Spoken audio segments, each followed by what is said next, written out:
Nilai tes kompetensi akademik Sumsel tercatat menurun dan berada di peringkat 11 secara nasional.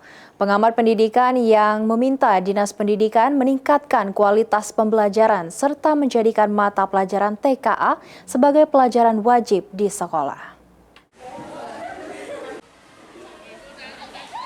Hasil tes kompetensi akademik di Sumatera Selatan menunjukkan capaian yang belum memuaskan. Berdasarkan data nilai provinsi, Sumsel berada di peringkat 11 secara nasional dengan rata-rata nilai bahasa Inggris sebesar 24,25, matematika 35,54, dan bahasa Indonesia 53,34. Pengamat pendidikan Sumatera Selatan, Profesor Abdullah Idi mengatakan, rendahnya capaian tersebut dinilai mencerminkan masih lemahnya penguasaan kompetensi dasar peserta didik terutama pada mata pelajaran inti. Menurutnya, agar mata pelajaran bahasa Indonesia, matematika, dan bahasa Inggris yang diujikan dalam TKA dijadikan sebagai pelajaran wajib di sekolah.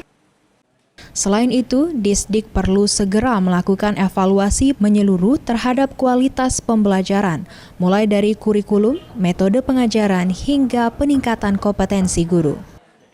Langkah tersebut dinilai penting untuk memperkuat fondasi akademik siswa, sehingga kualitas pendidikan di Sumsel dapat meningkat dan mampu bersaing secara nasional pada pelaksanaan TKA di tahun-tahun mendatang.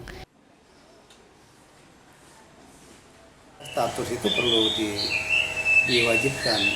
Kemudian yang kedua, kalau kita bicara soal kompetensi, tes kompetensi akademik, berarti kan hasil tes. Hasil tes itu sangat ditentukan oleh proses pembelajaran di kelas atau di sekolah itu sendiri. Berarti di sana keterkaitan dengan faktor sumber daya manusianya, termasuk input anak didik, termasuk juga faktor pendidik, kemudian. Diketahui, peserta TKA di Sumsel baik SMA dan SMK berjumlah 112.818 peserta, sementara yang tidak mengikuti sebanyak 14.007.